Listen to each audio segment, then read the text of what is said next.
पिछली घटनाओं के बाद अब कहानी एक बेहद बड़े मोड़ पर पहुंच चुकी थी। व्हाइट क्लाउड वैली में फंसा हुआ ब्लैक ड्रैगन अभी तक असेंशन फॉर्मेशन से बाहर नहीं निकल पाया था। उसकी कल्टीवेशन केवल नैसेंट सोल स्टेज तक थी, लेकिन उसके साथ बीस्ट टेमिंग सेक्ट का एक विशाल जायंट पाइथन भी मौजूद था। लिन्युआन को देखते ही साफ समझ आ गया कि आज कुछ बड़ा होने वाला है। दरअसल तीनों मेजर फोर्सेस एक साथ हलचल कर रही थीं और उनका निशाना था पिल अलायंस। उधर चिन शुआन ने हुआंग ही के सामने अपनी मांग रख दी। ब्लैक ड्रैगन भले ही ट्रू ड्रैगन नहीं था, लेकिन वो ड्रैगन रेस का सदस्य था और उसके एक रिश्तेदार को कैद करके रखा गया था।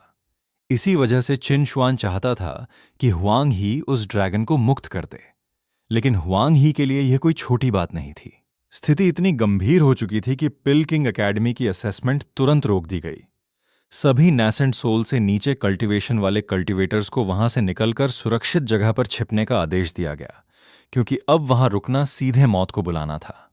इसी बीच लिन युआन भी हुआंग ही के पास पहुंच गया और कुछ समय के लिए वहीं रुकने की अनुमति मांगी। लेकिन तभी बाहर से खबर आई कि स्क्वायर में भयंकर लड़ाई शुरू हो चुकी है। तीनों मेजर डिमोनिक सेक्ट्स और पिल अलायंस आमने सामने आ चुके थे। पूरा माहौल कैओस में बदल गया। लिन युआन ने भी महसूस किया कि अब यहां रहना बेहद खतरनाक है। इसी बीच उसे पता चला कि पिल एकेडमी की अंडरग्राउंड एल्केमी फायर कोई साधारण स्पिरिचुअल फ्लेम नहीं थी। लिन युआन ने अंदाजा लगाया कि शायद जमीन के नीचे माग्मा जैसी नेचुरल फ्लेम्स होंगी, जिन्हें फॉर्मेशन के जरिए नियंत्रित किया जाता है। लेकिन असली सच्चाई इससे कहीं ज्यादा शॉकिंग थी। पिल टावर के नीचे एक ट्रू फायर ड्रैगन को सील करके रखा गया था, और यह कोई साधारण ड्रैगन नहीं था। उसका ब्लड लाइन बेहद पूरे था, यहां तक कि व्हाइट क्लाउड वैली वाले मिक्स्ड ब्लड ड्रैगन से भी कहीं ज्यादा शुद्ध। असल में जब पिल टावर का निर्माण किया गया था, तभी इस फायर ड्रैगन को सील कर दिया गया था। हजारों वर्षों तक उसे डीप स्लीप में रखा गया था, लेकिन अब उसकी लाइफ स्पैन लगभग समाप्त होने वाली थी। और ठीक इसी समय बीस्ट टेमिंग सेक्ट ने उसे खोज लिया। सबसे खतरनाक बात यह थी कि ड्रैगन ने अपनी ब्लड लाइन एसेंस को बर्न करके एक पावरफुल ब्लड लाइन कॉल जारी कर दिया था। इस कॉल के कारण अंडरग्राउंड सील्ड फायर ड्रैगन जागने लगा। अगर फायर ड्रैगन पूरी तरह बाहर निकल जाता तो सिर्फ पिल टावर ही नहीं, बल्कि पूरी पिल किंग एकेडमी के अस्तित्व पर खतरा आ जाता। लेकिन छिन शुआन और उसके साथ मौजूद लोगों का उद्देश्य बिल्कुल स्पष्ट था। उन्हें फायर ड्रैगन को बाहर निकालना था, और इसके लिए पिल टावर को तबाह करना भी पड़े तो उन्हें कोई फर्क नहीं पड़ता था। दूसरी तरफ लिन युआन ने समझ लिया कि यह सिर्फ एक ड्रैगन को बचाने की लड़ाई नहीं है। इसके पीछे बहुत बड़ी पॉलिटिकल और कल्टीवेशन फोर्सेस काम कर रही थीं। अगर पिल टावर नष्ट हो जाता और fire dragon beast taming sect के हाथ लग जाता, तो वैंगशन सिटी पर सिल्वर मून डायनेस्टी का नियंत्रण भी खतरे में पड़ सकता था। इसी दौरान फायर ड्रैगन आखिरकार पूरी तरह जाग उठा। उसके अवेकनिंग से पूरा क्षेत्र हिल गया। पिल अलायंस के कल्टीवेटर्स ने तुरंत उसे रोकने के लिए हमला शुरू कर दिया। हुआंग ही ने भी अपने लोगों को आदेश दिया कि किसी भी कीमत पर फायर ड्रैगन को उनके हाथों से जाने नहीं देना है। लेकिन सामने मौजूद शक्तियां भी पूरी तैयारी के साथ आई थीं। तभी एक और बड़ा खुलासा हुआ। हुआंगफू छी अभी भी मौजूद था। उसकी सो कॉल्ड असेंशन असल में एक डिसेप्शन थी। उसने खुद को गायब दिखाया था, लेकिन असल में वो अपनी ताकत छिपाकर बैठा हुआ था। अब उसने भी बैटलफील्ड में कदम रख दिया। हुआंगफू ची ने सिल्वर मून डायनेस्टी को चुनौती दी और साफ कहा कि जेड फॉरेस्ट सेक्ट किसी से कम नहीं है। दोनों साइड्स के बीच कन्फ्रंटेशन और भी भयंकर हो गया। जेड फॉरेस्ट सेक्ट का उद्देश्य भी स्पष्ट था। आज के दिन वो अपनी शक्ति पूरी दुनिया को दिखाना चाहता था। इसी बीच आदेश मिला कि फायर ड्रैगन को बचाया जाए और वहां से तुरंत निकल जाया जाए। बैटलफील्ड में शुआन यिंग के अटैक ने भी सबको चौंका दिया। उसकी टेरिफाइंग पावर के सामने दूर खड़े कल्टीवेटर्स तक की डिफेंसिव शील्ड्स टूटने लगीं। इस अटैक से साफ हो गया कि यहां मौजूद टॉप एक्सपर्ट्स के बीच की लड़ाई कितनी खतरनाक थी। लेकिन तभी फायर ड्रैगन ने खुद पिल अलायंस पर आरोप लगाया। उसका कहना था कि हजारों वर्षों तक पिल अलायंस ने उससे फायदा उठाया। उनके बीच एक पुराना अग्रीमेंट था। पिल अलायंस ने एंशंट असेंशन साइट्स खोजने में उनकी मदद करने का वादा किया था, जबकि ड्रैगन उनकी सहायता से पिल्स उपलब्ध कराता था। लेकिन ड्रैगन के अनुसार पिल अलायंस ने अपना वादा तोड़ दिया। उन्होंने उसके लिए पिल टावर बनाया, फिर उसी जगह उसे सील करके डीप स्लीप में डाल दिया। हुआंग ही ने अपनी तरफ से सफाई दी कि अगर उसे सील नहीं किया जाता तो उसकी लाइफ स्पैन पहले ही समाप्त हो जाती। लेकिन ड्रैगन ने इसे धोखा माना। अब वो किसी की बात सुनने को तैयार नहीं था। उसने साफ घोषणा कर दी, वो आज यहां से जाएगा, चाहे कोई उसे रोक पाए या नहीं। और तभी सिचुएशन ने एक और खतरनाक मोड़ लिया। खिनशुआन ने हुआंग ही से पूछा कि आखिर वो कोऑपरेशन की बात कब तक करेगा। अगर आज उन्हें जाने दिया जाता है तो ठीक, वरना अब सीधी लड़ाई होगी। इसके बाद बीस्ट टेमिंग सेक्ट ने ऑफिशियली सिल्वर मून डायनेस्टी के खिलाफ वॉर डिक्लेयर कर दिया। इतना ही नहीं, उन्होंने बताया कि उनकी फोर्सेस पहले ही 10,000 इमॉर्टल सिटी को घेर चुकी हैं। उनका लक्ष्य अब सिर्फ फायर ड्रैगन नहीं था, वे सिल्वर मून डायनेस्टी को पूरी तरह डिस्ट्रॉय करना चाहते थे। उधर जेड फॉरेस्ट सेक्ट ने भी अपनी ताकत का ऐलान कर दिया। उसने खुद को टियान्युन कॉन्टिनेंट की सबसे पावरफुल फोर्स बताया और सिल्वर मून डायनेस्टी को सीधी चुनौती दे दी। अब बैटलफील्ड में सिचुएशन लगभग अनकंट्रोलेबल हो चुकी थी। हुआंग ही ने ग्रीन माउंटेन सेक्ट और एंशिएंट सॉर्ड सेक्ट का रुख जानना चाहा। ग्रीन माउंटेन सेक्ट ने साफ कहा कि वो इस युद्ध में सीधे इंटरफियर नहीं करेगा, लेकिन आज मदद करने आया है। वहीं एंशिएंट सॉर्ड सेक्ट ने ओपनली जेड फॉरेस्ट सेक्ट का सपोर्ट कर दिया। इसका मतलब साफ था, अब कई मेजर सेक्ट्स अलग अलग साइड्स में बांट चुके थे और आज की लड़ाई सिर्फ पिल अलायंस और डिमोनिक फोर्सेस की लड़ाई नहीं रह गई थी। ये पूरे टियान्युन कॉन्टिनेंट की पावर बैलेंस को बदलने वाली लड़ाई बन चुकी थी। हुआंग ही और हुआंग फुची दोनों काफी पुराने कल्टीवेटर्स थे। अगर वे चिन शुआन को पकड़ने के लिए अपनी जान की बाजी लगाते तो हो सकता था कि वे खुद भी इस लड़ाई में मारे जाते। और अगर ऐसा होता तो सिल्वर मून डायनेस्टी भी भारी संकट में पड़ जाती। इसलिए आखिरकार रिट्रीट करने का फैसला लिया गया। दूसरी तरफ लिन युआन ने महसूस किया कि बैटलफील्ड से निकलने के बाद भी खतरा खत्म नहीं हुआ है। फायर ड्रैगन अब उनके हाथ में था और अगर वो बीस्ट टेमिंग सेक्ट के साथ मिल जाता तो आगे चलकर वो एक बहुत बड़ा थ्रेट बन सकता था। इसी बीच एक और शॉकिंग डिसीजन लिया गया। पिल किंग एकेडमी को उसी दिन डिसबैंड कर दिया गया। सभी स्टूडेंट्स को वापस जाने का आदेश दिया गया और एकेडमी के स्टूवर्ड्स को सिल्वर मून पैलेस जाने के लिए कहा गया। लिन युआन के लिए भी अब सिचुएशन बदल चुकी थी। वो आजाद तो था, लेकिन बाहर निकलना सुरक्षित नहीं था। इसलिए फिलहाल सबसे समझदारी वाली बात यही थी कि वो वैंगशियन सिटी में ही रहे, क्योंकि बाहर की दुनिया अब पूरी तरह वॉर जोन बन चुकी थी। और लिन युआन को अभी अंदाजा भी नहीं था कि इस युद्ध के बाद टियान्युन कॉन्टिनेंट की पूरी कल्टीवेशन वर्ल्ड किस तरह बदलने वाली है। पिलकिंग एकेडमी के डिसबैंड होने के बाद लिन युआन ने वैंगशियन सिटी में ही रुकने का फैसला किया, क्योंकि बाहर की सिचुएशन अभी भी बेहद खतरनाक थी। प्रिंसेस ने उसे पैलेस चलने के लिए कहा, क्योंकि वहां कम से कम सुरक्षा थी, लेकिन लिन युआन ने साफ मना कर दिया। उसे पैलेस की स्ट्रिक्ट रूल्स और आराम से रहने की आदत बिल्कुल पसंद नहीं थी। अब उसका ध्यान एक और चीज पर था। जैसे जैसे सिल्वर मून डायनेस्टी और जेड फॉरेस्ट सेक्ट के बीच वॉर बढ़ रही थी, वैसे वैसे हर्ब्स और पिल्स की कीमतें भी बढ़ने वाली थीं। और लिन युआन इस मौके को हाथ से जाने नहीं देना चाहता था। इसी दौरान उसकी मुलाकात एक पुराने जान पहचान वाले कल्टीवेटर से हुई। लिन युआन ने उसे देखते ही पहचान लिया। उसे याद आया कि इसी आदमी ने पहले उसे पिल किंग एकेडमी में प्रवेश दिलाने का लालच दिया था, लेकिन बाद में पता चला कि उसने लिन युआन को सिर्फ 50 स्पिरिट स्टोन्स में एकेडमी में बेच दिया था और ऊपर से लिन युआन से 100 स्पिरिट स्टोन्स भी वसूल लिए थे। ये याद आते ही लिन युआन का गुस्सा भड़क उठा। वो आदमी तुरंत अपनी जान की भीख मांगने लगा और कहने लगा कि उसके पास अभी इतने स्पिरिट स्टोन्स नहीं हैं। लिन युआन ने उसे गरीब कहकर छोड़ने के बजाय उसकी सारी संपत्ति के बारे में पूछ लिया। तब उस कल्टीवेटर ने एक ट्रेजर निकालकर लिन युआन को देने की पेशकश की। वो ट्रेजर था 100 गोस्ट्स मैंशन। ये एक बेहद स्ट्रेंज ट्रेजर था जो इस्तेमाल करने के बाद किसी व्यक्ति के माइंड और उसके आसपास के एनवायरनमेंट को प्रभावित कर सकता था। इसकी एबिलिटी कुछ हद तक डिमोनिक साउंड टेक्निक जैसी थी, लेकिन लिन युआन के लिए यह सिर्फ एक ट्रेजर नहीं था, उसके लिए यह एक यूजफुल रिसोर्स था। इसके बाद उस कल्टीवेटर ने लिन युआन से बचकर भागने की कोशिश की, लेकिन ज्यादा दूर जाने से पहले ही लिन युआन ने उसे पकड़ लिया। वो लगातार अपनी जान बचाने के लिए एक्सक्यूजेस देने लगा। उसने कहा कि उसकी एल्डरली मदर और छोटा बच्चा उसका इंतजार कर रहे हैं। अगर वो मर गया तो उसका परिवार भी खत्म हो जाएगा। लिन युआन ने पहले उसकी बात को बहाना समझा, लेकिन जब उसने उसकी फैमिली को देखा तो उसे पता चला कि इस बार वो झूठ नहीं बोल रहा था। उसकी मदर सच में ब्लाइंड थी और उसकी छोटी बेटी अभी सिर्फ 8 साल की थी। लिन युआन ने उसकी पूरी स्टोरेज बैग लेने के बजाय उसे अपने परिवार की जिम्मेदारी पूरी करने का मौका दिया। उसने कहा कि पहले अपनी फैमिली को सुरक्षित कर लो, वो उसे इमॉर्टल फॉरेस्ट टावर पर मिलेगा। कुछ समय बाद वो कल्टीवेटर वापस लिन युआन के पास आ गया।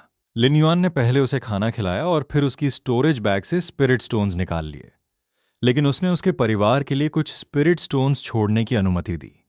इसके बाद लिन युआन ने उसे एक और मौका दिया। उसने कहा कि अगर वो उसके लिए काम करे तो उसकी जान बचाई जा सकती है, क्योंकि अब एक बहुत बड़ी बैटल होने वाली थी। और ऐसी सिचुएशन में उसके जैसे कल्टीवेटर के पास दो ही ऑप्शंस थे, या तो कहीं छिपकर मौत का इंतजार करे या लिन युआन के साथ मिलकर सरवाइव करने की कोशिश करे।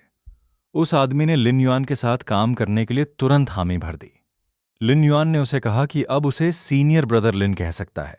फिर उसने अपना असली काम बताया। वॉर शुरू होने वाली थी और बड़ी संख्या में मैजिकल आर्टिफैक्ट्स बैटल में टूटने वाले थे। इसलिए लिन युआन चाहता था कि वह डैमेज्ड मैजिकल आर्टिफैक्ट्स इकट्ठा करे, चाहे वे आधे टूटे हों या पूरी तरह डिस्ट्रॉयड हों। उसे सब चाहिए थे। उस आदमी को समझ नहीं आया कि लिन युआन इन बेकार आर्टिफैक्ट्स का आखिर करेगा क्या, लेकिन लिन युआन ने उसे साफ चेतावनी दी। उसे बस काम करना है और सवाल नहीं पूछना। यह काम पूरी तरह सीक्रेट रहना चाहिए। लिन युआन ने उसे शुरुआती काम के लिए 50 स्पिरिट स्टोन्स भी दिए। अब उसके लिए एक नया काम शुरू हो चुका था, स्क्रैप मैजिकल आर्टिफैक्ट्स इकट्ठा करना। लिन युआन जानता था कि आने वाली वॉर उसके लिए सिर्फ खतरा नहीं है, ये उसके लिए एक बहुत बड़ा अपॉर्चुनिटी भी बनने वाली थी। दूसरी तरफ वांगशन सिटी की सिचुएशन तेजी से बदल रही थी। शहर में केओस बढ़ रहा था। लोग सुरक्षित जगह खोज रहे थे और रहने की जगहों की कीमतें तेजी से बढ़ चुकी थीं। लेकिन लिन युआन ने समझाया कि सिल्वर मून डायनेस्टी को इतनी आसानी से अंडर एस्टिमेट नहीं किया जा सकता। वांशन सिटी अकेली नहीं थी। उसके आसपास सिल्वर मून डायनेस्टी की 9 वस्सल सिटीज थीं और हर शहर के पास अपनी डिफेंसिव स्ट्रेंथ थी। अगर जेड फॉरेस्ट सेक्ट को वांशन सिटी तक पहुंचना है तो पहले उसे इन वस्सल सिटीज को पार करना होगा। और सबसे पहला बड़ा बैटलफील्ड बनने वाला था ब्लैक स्टोन सिटी। ये जेड फॉरेस्ट सेक्ट के रास्ते में सबसे नजदीकी बैरियर था। लिन युआन ने यह भी जाना कि सिल्वर मून डायनेस्टी ने पहले ही ब्लैकस्टोन सिटी को रीइंफोर्स करने के लिए कल्टीवेटर्स की रिक्रूटमेंट शुरू कर दी है। फाउंडेशन एस्टैब्लिशमेंट कल्टीवेटर्स के लिए मंथली रिवॉर्ड 50 स्पिरिट स्टोन्स था। कोर फॉर्मेशन कल्टीवेटर्स के लिए 100 स्पिरिट स्टोन्स और साथ में स्ट्रेंथनिंग पिल्स भी दिए जा रहे थे। यानी सिल्वर मून डायनेस्टी भी आने वाली वॉर के लिए पूरी तैयारी कर रही थी। लेकिन लिन युआन के लिए सबसे इंपॉर्टेंट चीज बैटल इटसेल्फ नहीं थी, वो इंफॉर्मेशन चाहता था। इसलिए वो एक शॉपकीपर के पास पहुंचा और साफ कहा कि वो कुछ बेचने नहीं आया, वो सिर्फ इंफॉर्मेशन खरीदना चाहता है। उसने ब्लैकस्टोन सिटी की लेटेस्ट बैटल सिचुएशन के बारे में पूछा। शॉपकीपर ने उसे बताया कि सिल्वर मून डायनेस्टी से बाहर निकलने के रास्ते मौजूद हैं, लेकिन वे बेहद डेंजरस हैं। जेड फॉरेस्ट सेक्ट ने ब्लॉकेड लगा रखा था। उस ब्लॉकेड को तोड़ने के लिए कम से कम लेट कोर फॉर्मेशन कल्टीवेशन चाहिए थी और उसके बाद भी बाहर निकलने में काफी समय लग सकता था। लिन युआन ने तुरंत समझ लिया कि उसकी करंट कल्टीवेशन के साथ यह रास्ता प्रैक्टिकली इम्पॉसिबल है। इसलिए उसने बाहर निकलने की कोशिश करने के बजाय ब्लैकस्टोन सिटी की सिचुएशन जानने पर ध्यान दिया।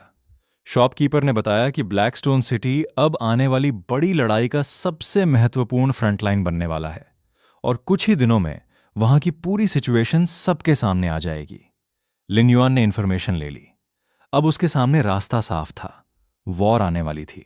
पूरी सिल्वर मून डायनेस्टी तैयार हो रही थी। जेड फॉरेस्ट सेक्ट हमला करने वाला था और लिन युआन इस केओस में केवल सरवाइव करने की कोशिश नहीं कर रहा था, वो आने वाली वॉर को अपने लिए एक अपॉर्चुनिटी में बदलने की तैयारी कर रहा था। किन शुआन और उसकी पूरी टीम के वापस लौटते ही ब्लैकस्टोन सिटी पर हमला शुरू हो गया। यूलिन सेक्ट और एंशिएंट सॉर्ड सेक्ट ने मिलकर ब्लैकस्टोन सिटी को टारगेट किया, जबकि चिंगशन सेक्ट के लोग सिल्वर मून डायनेस्टी के आसपास घूमकर उसके एस्केप रूट्स को ब्लॉक कर रहे थे। लेकिन सिल्वर मून डायनेस्टी को कमजोर समझना आसान नहीं था। वैंगशन सिटी के बाहर मौजूद सभी 9 एफिलिएटेड सिटीज ने अपनी सिटी प्रोटेक्टिंग फॉर्मेशंस एक्टिवेट कर दी थीं और हर शहर में कम से कम 2 नैसेंट सोल कल्टीवेटर्स तैनात थे। इस वजह से यूलिन सेक्ट के लिए किसी भी सिटी को जल्दी से तोड़ पाना आसान नहीं था। ब्लैकस्टोन सिटी में दोनों साइड्स की बड़ी फोर्सेस जमा हो चुकी थीं। सिल्वर मून डायनेस्टी की रीइंफोर्समेंट्स भी लगातार पहुंच रही थीं और कई नैसेंट सोल कल्टीवेटर्स वहां भेजे जा चुके थे। इसका मतलब साफ था, अब ये कोई छोटी लड़ाई नहीं थी, ये एक प्रोट्रैक्टेड वॉर बनने वाली थी, और फिलहाल किसी भी साइड की जीत तय नहीं थी। लिन युआन ने शॉपकीपर से पूछा कि बैटलफील्ड पर आखिर किस साइड का एडवांटेज है। शॉपकीपर ने बताया कि शुरुआत में जेड फॉरेस्ट सेक्ट का अपर हैंड जरूर दिखाई दे रहा है, लेकिन ब्लैकस्टोन सिटी को तोड़ना उनके लिए आसान नहीं होगा, और अगर युद्ध लंबा खिंच गया तो सिचुएशन सिल्वर मून डायनेस्टी के पक्ष में चली जाएगी। कारण था पिल अलायंस। हालांकि पिल टावर अब नष्ट हो चुका था, लेकिन डानमेंग के एल्केमिस्ट्स अभी भी मौजूद थे, और एल्केमिस्ट्स की सबसे खतरनाक ताकत सिर्फ उनकी पिल्स नहीं थीं, उनके पास बहुत सारे कनेक्शंस थे। अगर वॉर लंबी चली और पिल अलायंस के एलाइज एक एक करके सिल्वर मून डायनेस्टी की मदद के लिए आने लगे, तो जेड फॉरेस्ट सेक्ट धीरे धीरे डिसएडवांटेज में जा सकता था। इसलिए शॉपकीपर ने लिन युआन को सलाह दी कि वह फिलहाल वोंगशियन सिटी में ही रहे। यहां रहना बाहर जाने से कहीं ज्यादा सेफ था। लेकिन लिन युआन ने वॉर की सिचुएशन को हल्के में नहीं लिया। उसने तय किया कि उसे पहले से तैयारी करनी होगी। तभी शॉपकीपर ने उसे रोक लिया। वॉन बाओ पवेलियन आने वाली बड़ी वॉर को देखते हुए एक स्पेशल ऑक्शन आयोजित करने वाला था। ऑक्शन से पहले एक फ्री ट्रेडिंग मार्केट भी लगाया जाना था, जहां कल्टीवेटर्स अपनी ट्रेजर्स का आपस में एक्सचेंज कर सकते थे। और सबसे खास बात, लिन युआन को इस ऑक्शन में स्पेशल इनविटेशन मिला, क्योंकि वो वॉन बाओ पवेलियन का रेगुलर कस्टमर था और शॉपकीपर उसकी स्ट्रेंथ से परिचित था। ऑक्शन 3 दिन बाद होने वाली थी और लोकेशन थी इंपीरियल पैलेस। 3 दिन बाद लिन युआन वहां पहुंचा। उसे देखकर वहां मौजूद लोगों ने उसकी कल्टीवेशन को लेकर बातें शुरू कर दीं। अब लिन युआन फाउंडेशन एस्टैब्लिशमेंट स्टेज तक पहुंच चुका था, लेकिन उसकी कल्टीवेशन अभी लेट स्टेज से थोड़ी कम थी। उसे बताया गया कि आने वाली ग्रेट वॉर में फाउंडेशन एस्टैब्लिशमेंट कल्टीवेटर्स की हालत अच्छी नहीं होगी। कोर फॉर्मेशन कल्टीवेटर्स बैटलफील्ड की मेन फोर्स होंगे, जबकि फाउंडेशन एस्टैब्लिशमेंट कल्टीवेटर्स के लिए कैनन फॉडर बनने का खतरा सबसे ज्यादा था। लिन युआन ने कहा कि वो अपनी कल्टीवेशन बढ़ाने की पूरी कोशिश करेगा और जल्द से जल्द कोर फॉर्मेशन तक पहुंचना चाहता है। लेकिन सामने वाले ने उसकी एप्टीट्यूड को एवरेज बताते हुए कहा कि सामान्य स्थिति में उसे कोर फॉर्मेशन तक पहुंचने में कम से कम 10 साल लग सकते हैं। फिर भी अगर उसे कोई अपॉर्चुनिटी मिली तो उसकी मदद करने का वादा किया गया। इतना ही नहीं, अगर लिन युआन सिल्वर मून डायनेस्टी में ऑफिशियली शामिल हो जाता तो उसे कल्टीवेशन रिसोर्सेज भी दिए जा सकते थे। लेकिन लिन युआन ने पैलेस में रहने का प्रस्ताव भी ठुकरा दिया। वो वहीं रहना चाहता था जहां उसे ज्यादा फ्रीडम मिले। उसे पैलेस के रूल्स पसंद नहीं थे। कुछ ही देर बाद लिन युआन की नजर एक पुराने और बेहद साधारण दिखने वाले बुक पर पड़ी। उसकी कीमत थी एक 0-0 स्पिरिट स्टोन्स। लेकिन कुछ लोग उस बुक को सिर्फ 10 स्पिरिट स्टोन्स में खरीदने की कोशिश कर रहे थे। तभी पता चला कि वो बुक कोई ऑर्डिनरी बुक नहीं थी। उसका नाम था फॉर्च्यून एंड प्रॉस्पेरिटी मैनुअल। कहा गया कि ये ऐसी कल्टीवेशन टेक्निक थी जो कल्टीवेटर को अपनी लेवल से ऊपर के ओपोनेंट से लड़ने की एबिलिटी दे सकती थी। लिन युआन ने तुरंत इंटरेस्ट दिखाया, लेकिन तभी हुआंगफू यांग वहां आ गया। उसकी नजर भी उसी बुक पर थी। उसने अपने स्टेटस का इस्तेमाल करके सेलर पर दबाव डालने की कोशिश की और सिर्फ 10 स्पिरिट स्टोन्स में बुक खरीदना चाहा। लेकिन लिन युआन ने सीधे 1-0 स्पिरिट स्टोन्स की कीमत दे दी। हुआंगफू यांग को यह बिल्कुल पसंद नहीं आया। उसने लिन युआन से सवाल किया कि क्या वो जानबूझकर उसका विरोध कर रहा है। लिन युआन ने शांत रहते हुए जवाब दिया कि वो सिर्फ फेयर ट्रेड कर रहा है। अगर हुआंगफू यांग को बुक इतनी पसंद थी तो उसे खुद खरीद लेनी चाहिए। इस बात से सिचुएशन और टेंस हो गई। लेकिन तभी हुआंगफू ची ने इंटरवीन किया। उसने हुआंगफू यांग को वापस पैलेस भेज दिया और उसे उस दिन दोबारा बाहर न निकलने का आदेश दिया। साथ ही उसे अगले दिन ब्लैकस्टोन सिटी भेजने की बात कही, ताकि वह वहां प्रॉपर ट्रेनिंग ले सके। लिन युआन ने भी इस मौके पर हुआंगफू फैमिली के बारे में अपनी राय साफ कर दी। उसका मानना था कि हुआंगफू फैमिली दूसरों को दबाकर फायदा उठाने वालों में से नहीं है। इसके बाद ऑक्शन ऑफिशियली शुरू हुई। लिन युआन ने महसूस किया कि वह सिर्फ एक फाउंडेशन एस्टैब्लिशमेंट कल्टीवेटर है और यहां मौजूद कई पावरफुल कल्टीवेटर्स के सामने ज्यादा अटेंशन लेना खतरनाक हो सकता है। उसने खुद से कहा कि चाहे ट्रेजर कितना भी अच्छा क्यों ना हो, जान बचाना सबसे जरूरी है। ऑक्शन में सबसे पहले कई पावरफुल ट्रेजर्स सामने आए। एक एक्स की स्पीड नैसेंट सोल कल्टीवेटर के बराबर बताई गई और उसमें डिफेंसिव अरेज भी थे। फिर एक मैसिव फ्लाइंग शिप आया, लेकिन लिन युआन ने उसे खरीदने में कोई इंटरेस्ट नहीं दिखाया, क्योंकि वो बहुत बड़ा था और उसे चलाने के लिए बहुत ज्यादा स्पिरिट स्टोन्स चाहिए थे। उसने सोचा कि उसका व्हाइट विंड बोट ज्यादा प्रैक्टिकल है। ऑक्शन में बहुत सारी पिल्स भी दिखाई जा रही थीं। लिन युआन ने समझ लिया कि सिल्वर मून डायनेस्टी और पिल अलायंस इस वॉर की तैयारी के साथ साथ अपने एक्स्ट्रा रिसोर्सेज को भी बेचकर प्रॉफिट कमाने का मौका ले रहे हैं। लेकिन तभी ऑक्शन में एक खास सॉर्ड लाई गई। ये सॉर्ड फॉर्ज तो की गई थी, लेकिन पूरी तरह सक्सेसफुल नहीं हुई थी। फिर भी उसके अंदर मौजूद गेंगजिन बेहद वैल्यूबल था। गेंगजिन वेपन फॉर्जिंग के लिए एक रेयर ट्रेजर था। हालांकि इस ब्रोकन सॉर्ड से गेंगजिन निकालना आसान नहीं था। ऑक्शन में इसकी स्टार्टिंग प्राइस रखी गई। लिन युआन ने तुरंत बिड लगा दी। धीरे धीरे कीमत बढ़ती गई। 100 स्पिरिट स्टोन्स, फिर 200, 500, 600, 700 और फिर 800 स्पिरिट स्टोन्स। लोग हैरान थे कि एक फाउंडेशन एस्टैब्लिशमेंट कल्टीवेटर आखिर इतनी बड़ी रकम कहां से ला रहा है। लेकिन लिन युआन पीछे हटने वाला नहीं था। बिड बढ़ती गई। 900 स्पिरिट स्टोन्स, फिर 1000 स्पिरिट स्टोन्स। कुछ समय बाद दूसरे बिडर ने भी कीमत बढ़ाकर 1100 स्पिरिट स्टोन्स कर दी। उसने लिन युआन को चुनौती देते हुए कहा कि यही उसकी मैक्सिमम लिमिट है। लेकिन लिन युआन ने फिर बिड बढ़ाई, 1200 स्पिरिट स्टोन्स। इस बार सामने वाला आखिरकार पीछे हट गया। ऑक्शनियर ने घोषणा कर दी, ये गेंगजिन सॉर्ड अब लिन युआन की थी। लेकिन उसी समय लिन युआन को कुछ अजीब महसूस हुआ। उसकी डिवाइन सेंस ने आसपास मौजूद कई शक्तिशाली लोगों की प्रेजेंस महसूस कर ली। कम से कम 5 डिवाइन सेंसेस उस पर लॉक हो चुके थे। यानी गेंगजिन सॉर्ड खरीदने के बाद लिन युआन अब कई पावरफुल कल्टीवेटर्स की नजर में आ चुका था। और अब सबसे बड़ा सवाल था, क्या ये लोग सिर्फ उसकी ट्रेजर में इंटरेस्टेड थे या उनका असली टारगेट खुद लिन युआन था? गेंगजिन सॉर्ड मिलने के बाद लिन युआन को अच्छी तरह पता था कि जैसे ही वो इंपीरियल पैलेस से बाहर निकलेगा, कुछ लोग उसकी ट्रेजर को छीनने की कोशिश जरूर करेंगे। इसलिए उसने बिना समय गंवाए वहां से निकलने का फैसला किया। लेकिन पैलेस के बाहर निकलते ही उसने हरिकेन एस्केप टेक्निक का इस्तेमाल किया और लगातार 2 बार एस्केप किया। यह टेक्निक काफी यूजफुल थी, लेकिन इसमें स्पिरिचुअल एनर्जी बहुत ज्यादा खर्च होती थी। असल में इसे कोर फॉर्मेशन कल्टीवेटर ही आसानी से इस्तेमाल कर सकता था। फिर भी लिन युआन ने इसका इस्तेमाल करके पीछा करने वालों से दूरी बना ली। अब उसे लग रहा था कि फिलहाल कोई उसे पकड़ नहीं पाएगा।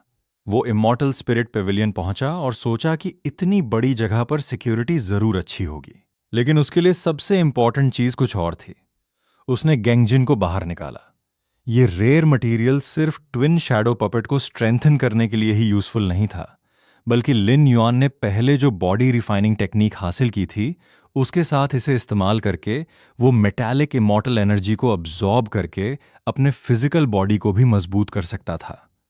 लिन युआन ने तुरंत कल्टीवेशन शुरू कर दी। वह लगातार गेंगजिन से एनर्जी अब्सॉर्ब करता और उसे रिफाइन करता रहा। अब्सॉर्ब, रिफाइन, फिर अब्सॉर्ब और फिर रिफाइन। इस बॉडी रिफाइनिंग टेक्निक का इफेक्ट देखकर लिन युआन खुद भी हैरान था। अगर उसकी ट्विन शैडो पपेट भी इस मटेरियल की मदद से अगले लेवल तक इवॉल्व कर गई, तो उसकी कॉम्बैट पावर इतनी बढ़ सकती थी कि वो late stage core formation cultivator से भी लड़ सके। लिन युआन ने महसूस किया कि गेंगजिन पर खर्च किए गए उसके 1200 स्पिरिट स्टोन्स पूरी तरह वर्थ इट थे। इसी बीच उसके स्क्रैप कलेक्शन का काम भी चलता रहा। उसने डाओ शाटू को डिस्कार्डेड मैजिक वेपन्स इकट्ठा करने के लिए भेजा था। डाओ शाटू वापस आया और बताया कि उसने काफी डिस्कार्डेड मैजिक वेपन्स कलेक्ट कर लिए हैं। लिन युआन ने उसे मिले 110 स्पिरिट स्टोन्स में से सिर्फ 10 रिवॉर्ड के तौर पर दिए और बाकी 100 स्पिरिट स्टोन्स फिर से डिस्कार्डेड मैजिक वेपन्स खरीदने में लगाने को कहा। लेकिन डाओ शाटू ने बताया कि उसने आसपास की लगभग सारी चीजें कलेक्ट कर ली हैं और शॉर्ट टर्म में इससे ज्यादा स्क्रैप मिलना मुश्किल होगा। लिन युआन ने कहा कि अब ग्रेट बैटल शुरू हो चुकी है, इसलिए आगे डिस्कार्डेड मैजिक वेपन्स की कमी नहीं होगी। क्योंकि तभी सिल्वर मून डायनेस्टी का एक बड़ा शिप ब्लैक रॉक सिटी की ओर रवाना हुआ। लोगों को पता चला कि उस शिप पर 7th प्रिंस हुआंगफू यांग भी मौजूद था। लिन युआन ने तुरंत समझ लिया कि हुआंगफू ची ने हुआंगफू यांग को सिर्फ पनिशमेंट देने के लिए नहीं भेजा। उसे ब्लैक रॉक सिटी भेजने का एक दूसरा उद्देश्य भी था। वहां जाकर मोराल स्टेबलाइज करना और रोग कल्टीवेटर्स को वॉर में शामिल होने के लिए मोटिवेट करना। यानी हुआंगफू ची की प्लानिंग काफी डीप थी। लिन युआन ने खुद भी सोचा कि अगर उसे अपॉर्चुनिटी मिली तो वो वॉर में जाने से पीछे नहीं हटेगा। लेकिन फिलहाल उसका सबसे जरूरी लक्ष्य था कोर फॉर्मेशन स्टेज तक पहुंचना। क्योंकि इस ग्रेट वॉर में अगर उसकी कल्टीवेशन फाउंडेशन एस्टैब्लिशमेंट स्टेज पर ही रही तो वह सिर्फ कैनन फॉडर बनकर रह जाएगा। लेकिन कोर फॉर्मेशन तक पहुंचना आसान नहीं था। उसकी एप्टीट्यूड के हिसाब से नॉर्मली उसे कम से कम 10 साल लग सकते थे, और कल्टीवेशन वर्ल्ड में 10 साल इंतजार करने का मतलब था कि उसके पास मिलने वाली कई अपॉर्चुनिटीज हाथ से निकल सकती थीं। इसी दौरान कुछ लोग लिन युआन के रेंटेड रूम को लेकर उसके पास आए। एक गेस्ट ज्यादा रेंट देने को तैयार था और चाहता था कि लिन युआन अपना रूम खाली कर दे, लेकिन लिन युआन ने साफ मना कर दिया। तभी सामने आई एक वेल्ड फीमेल कल्टीवेटर, फैंग रुयान। वह 100 फ्लावर्स पवेलियन से थी। उसने बताया कि 100 फ्लावर्स पवेलियन में बहुत सारे डिसाइपल्स हैं और उन्हें ज्यादा रूम्स की जरूरत है। वो लिन युआन को उसके करंट रेंट का डबल देने को भी तैयार थी, लेकिन लिन युआन ने फिर भी मना कर दिया। उसने साफ कहा कि बात स्पिरिट स्टोन्स की नहीं है, उसे यही जगह पसंद है और वो यहीं रहना चाहता है। फैंग रुयान के अंदर एक स्ट्रेंज अट्रैक्शन था। उसकी कल्टीवेशन सिर्फ फाउंडेशन एस्टैब्लिशमेंट स्टेज की दिखाई देती थी, लेकिन उसके आसपास मौजूद चार्म बेहद अनयूजुअल था। लिन युआन ने महसूस किया कि अगर वह कोर फॉर्मेशन कल्टीवेटर नहीं होता तो शायद उसकी इस स्ट्रेंज अल्योर के प्रभाव में आ जाता। लेकिन उसने खुद को संभाले रखा। उसने 100 फ्लावर्स पवेलियन से दूरी बनाए रखने का फैसला किया। कुछ ही समय बाद ब्लैक रॉक सिटी से घायल कल्टीवेटर्स को लगातार वॉन्गशन सिटी वापस लाया जाने लगा। सिचुएशन देखकर साफ पता चल रहा था कि बैटलफील्ड पर लड़ाई बेहद इंटेंस हो चुकी है। लिन युआन ने डाओ शाओटू से पूछा कि डिस्कार्डेड मैजिक वेपन्स कलेक्ट करते समय उसे ब्लैक रॉक सिटी की सिचुएशन के बारे में क्या पता चला। डाओ शाओटू ने बताया कि ब्लैक रॉक सिटी से बहुत सारे कल्टीवेटर्स 10,000 इमॉर्टल सिटी में आ चुके हैं, और जो डिस्कार्डेड मैजिक वेपन्स उसने कलेक्ट किए थे उनमें से कई उन्हीं कल्टीवेटर्स के थे। उसके अनुसार ब्लैक रॉक सिटी में फाइटिंग बेहद फियर्स थी। जेड फॉरेस्ट सेक्ट और एंशिएंट सॉर्ड सेक्ट हर दिन ब्लैक रॉक सिटी पर हमला कर रहे थे, लेकिन ब्लैक रॉक सिटी अपनी डिफेंसिव फॉर्मेशन के पीछे टिक कर लड़ रहा था। कई लोगों का मानना था कि ब्लैक रॉक सिटी 3 महीने के अंदर टूट जाएगा, लेकिन लिन युआन इस बात से सहमत नहीं था, क्योंकि सिल्वर मून डायनेस्टी लगातार रीइंफोर्समेंट्स भेज रही थीं। अगर रीइंफोर्समेंट्स इसी तरह आती रहीं तो शायद सिचुएशन उल्टी हो जाए और सिल्वर मून डायनेस्टी ही एडवांटेज हासिल कर ले। तभी वहां मौजूद एक पावरफुल सीनियर ने लिन युआन की बात सुन ली। वो उसकी सोच से प्रभावित हुआ, और कुछ ही समय बाद लिन युआन को पता चला कि वो कोई सामान्य कल्टीवेटर नहीं था। वो था एंसेस्टर हुआंगफू छी। हुआंगफू छी ने लिन युआन से अकेले में बात करने के लिए बाकी लोगों को बाहर भेज दिया। उसने लिन युआन को देखकर कहा कि वो अभी एक ऐसे जेंटल एनवायरनमेंट में रह रहा है जहां उसे बाहर की वॉर का ज्यादा इंपैक्ट महसूस नहीं हो रहा। लेकिन उसकी कल्टीवेशन देखकर हुआंगफू छी ने उसे सावधान किया। उसने बताया कि 100 फ्लावर्स पवेलियन की लीडर फांग रोयान के पास एक नेचुरली अल्योरिंग बॉडी है। इस वजह से बहुत सारे कल्टीवेटर्स उस पर नजर रखते हैं। अगर 100 फ्लावर्स पवेलियन के बहुत सारे कनेक्शंस न होते तो कई पावरफुल कल्टीवेटर्स उसे जबरदस्ती अपना बनाने की कोशिश कर चुके होते। लिन युआन ने यह सुनकर और भी सावधानी बरतने का फैसला किया। हुआंगफू छी ने उसे एक सीधी बात समझाई। स्ट्रेंथ के बिना यह जेंटल वर्ल्ड किसी कल्टीवेटर के लिए हीरोज ग्रेव बन सकता है। लिन युआन की करंट कल्टीवेशन अभी बहुत लो थी। उसे जितनी जल्दी हो सके कोर फॉर्मेशन स्टेज तक पहुंचना जरूरी था। तभी हुआंगफू छी ने उसे एक अपॉर्चुनिटी के बारे में बताया, एक बेहद डेंजरस अपॉर्चुनिटी। उसने पूछा, क्या लिन युआन ने कभी इमॉर्टल फ्रूट के बारे में सुना है? इमॉर्टल फ्रूट की खासियत यह थी कि फाउंडेशन एस्टैब्लिशमेंट कल्टीवेटर इसे खाने के बाद कुछ समय के लिए कोर फॉर्मेशन स्टेज की पावर और एक्सपीरियंस हासिल कर सकता था। यानी कल्टीवेटर खुद कोर फॉर्मेशन स्टेज में ब्रेक थ्रू किए बिना उस रियल्म को डायरेक्टली एक्सपीरियंस कर सकता था, और इस एक्सपीरियंस के बाद actual core formation break through करना काफी आसान हो जाता था। लिन युआन तुरंत इंटरेस्टेड हो गया, लेकिन हुआंगफू छी ने उसे वार्निंग भी दी। इमॉर्टल फ्रूट हासिल करना बिल्कुल आसान नहीं था। ऐसे रेयर ट्रेजर्स के आसपास अक्सर सेमी स्पिरिचुअल बीस्ट्स मौजूद होते थे, लेकिन असली खतरा बीस्ट्स नहीं थे, इंसान थे। क्योंकि इमॉर्टल फ्रूट की खबर पहले ही कई पावरफुल फोर्सेस तक पहुंच चुकी थी।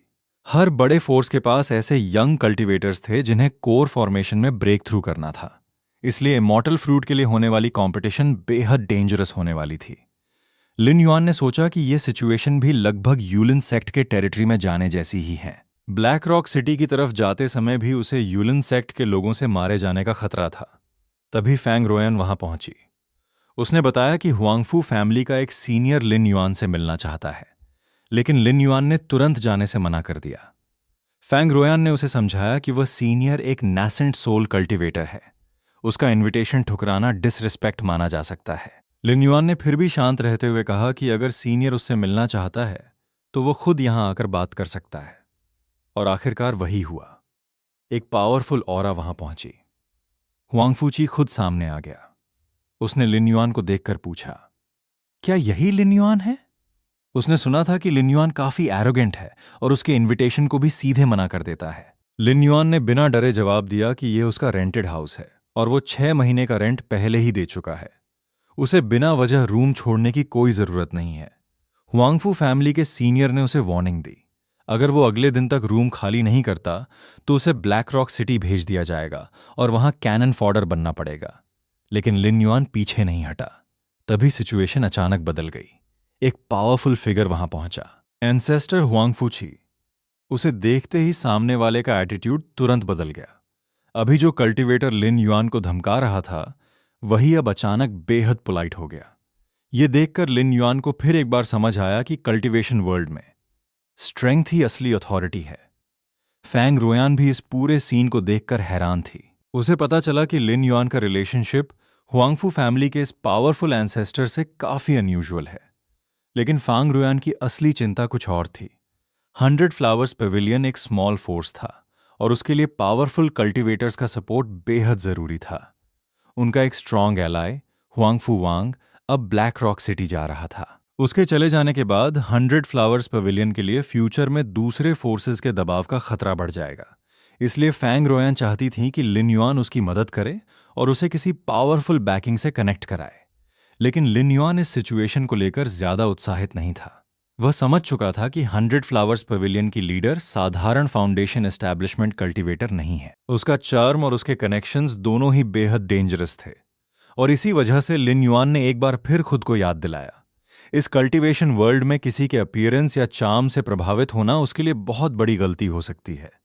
लेकिन अभी उसके सामने इससे भी बड़ा सवाल था, क्या वो इमॉर्टल फ्रूट हासिल करके कोर फॉर्मेशन स्टेज का ब्रेक थ्रू जल्दी कर पाएगा? और उससे भी बड़ा सवाल, इमॉर्टल फ्रूट के पीछे अब कितनी पावरफुल फोर्सेस पहुंच चुकी थीं? फैंग रोयान के साथ बात खत्म होने के बाद लिन युआन ने तुरंत डाओ शाओटू को बुलाया। उसने उसे एक बहुत जरूरी काम सौंपा। आज रात जितने भी डिस्कार्डेड मैजिकल आर्टिफैक्ट्स मिल सकते हैं, सब कलेक्ट करो। लिन युआन ने साफ कहा कि जरूरत पड़े तो प्राइस थोड़ा ज्यादा देना, लेकिन जितना हो सके उतना स्क्रैप कलेक्ट करना है।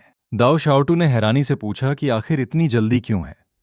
तभी लिन युआन ने बताया कि वो अगले दिन वॉन्गशिन सिटी छोड़ने वाला है। दाओ शाओटू तुरंत चिंतित हो गया। क्या लिन युआन ब्लैक रॉक सिटी जाने वाला था?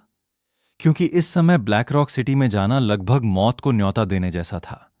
लेकिन लिन युआन ने उसे शांत किया। वो ब्लैक रॉक सिटी में लड़ने नहीं जा रहा था। उसका उद्देश्य सिर्फ उसके आसपास किसी चीज को खोजने का था। कुछ ही देर बाद लिन युआन को एक और इंपॉर्टेंट पर्सन के साथ भेजे जाने की जानकारी मिली। वो एंशिएंट सॉर्ड सेक्ट की एक पावरफुल कल्टीवेटर थी, ली बाओजन। और तभी ली बाओजन की नजर लिन युआन की सॉर्ड्समैनशिप पर पड़ी। उसने लिन युआन से उसकी टेक्निक दिखाने को कहा। लिन युआन ने ग्रेट स्वर्ड टेक्निक का इस्तेमाल किया। ली बाओजन ने ध्यान से उसकी टेक्निक ऑब्जर्व की और उसकी स्ट्रेंथ को स्वीकार किया। उसने बताया कि अटैक पावर अच्छी है, लेकिन मूवमेंट थोड़ा स्लो है।